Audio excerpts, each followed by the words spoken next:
Mesdames et messieurs, bonjour et bienvenue dans une nouvelle vidéo. On a l'habitude de célébrer les plus beaux buts ou les plus beaux arrêts, mais qu'en est-il des plus beaux sauvetages? Donc vous l'avez lu dans le titre, aujourd'hui on va célébrer les 10 plus beaux sauvetages de l'histoire du football. J'espère que vous êtes prêts, let's go!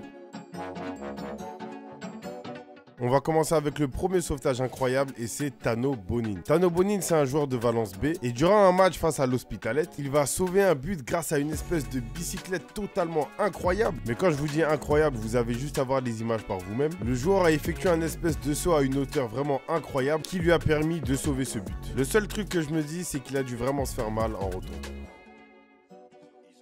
En deuxième, on a Kofi Sarkodie, joueur des Houston Dynamo aux États-Unis, qui n'a pas seulement effectué un, mais deux arrêts totalement incroyables. Il va sauver un premier but sur la ligne de son gardien et un deuxième but en anticipant la frappe de son adversaire en lâchant un méchant tacle qui lui a permis de sauver définitivement l'action.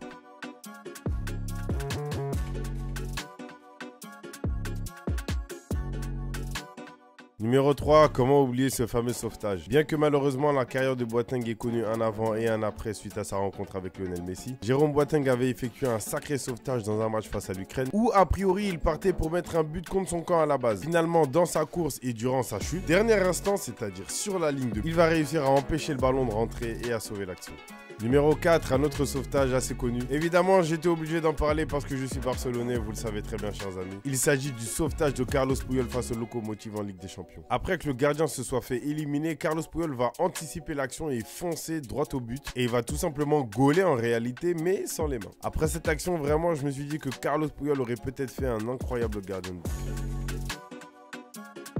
Numéro 5, une nouvelle bicyclette une fois de plus. Et cette fois-ci, il s'agit de celle de Kyle Walker face à Liverpool. Mohamed Salah qui était totalement parti pour mettre un but de la tête. Après que le gardien se soit totalement couché au sol, Kyle Walker va foncer dans les buts et effectuer une espèce de bicyclette et empêcher le ballon de finir au fond des filets.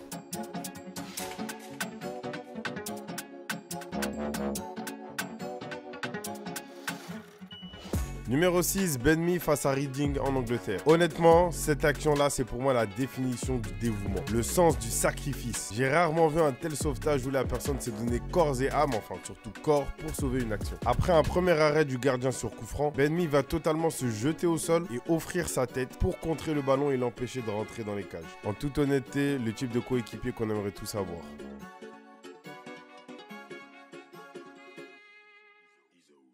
Numéro 7, comment oublier ce fameux sauvetage d'Hector Bellerin face à Swansea en Première Ligue? C'était avant qu'il se fasse malheureusement les croisés. Après que le gardien se soit fait éliminer une fois de plus, Hector Bellerin va foncer en direction des cages pour sauver le ballon et empêcher la frappe de finir au fond des filets.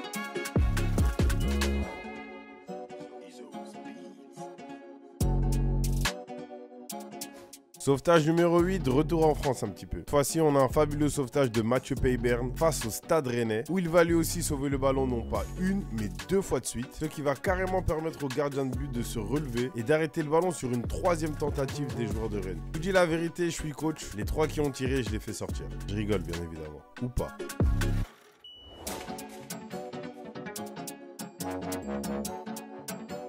Sauvetage numéro 9, on change complètement de pays. Cette fois-ci, direction de la Russie avec Evgeny Tchernov face au Lokomotiv Moscou, qui, comme son compatriote français, va effectuer non pas un, mais deux sauvetages à la suite. Il a très bien su anticiper la tentative de l'attaquant lors de la deuxième frappe, qui malheureusement était beaucoup trop en détente, a trop misé sur la facilité plutôt que de bombarder les cages.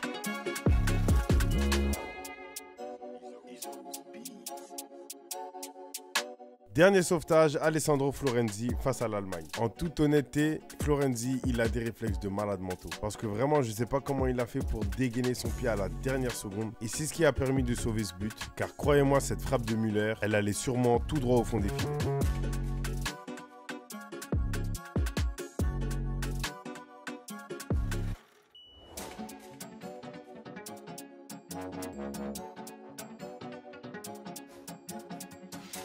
En tout cas, c'est la fin de cette vidéo, chers amis. J'espère qu'elle vous a plu. Si c'est le cas, n'oubliez pas de dropper votre petit like. Ça fait toujours plaisir et ça aide à faire monter la chaîne. On est bientôt 300 000 sur cette chaîne YouTube. Je sais pas si vous vous rendez compte, mais c'est incroyable. Du coup, pour les 300 000 abonnés, on vous prépare une énorme surprise. Dropez un petit commentaire. Prenez soin de vous et je vous dis à la semaine prochaine.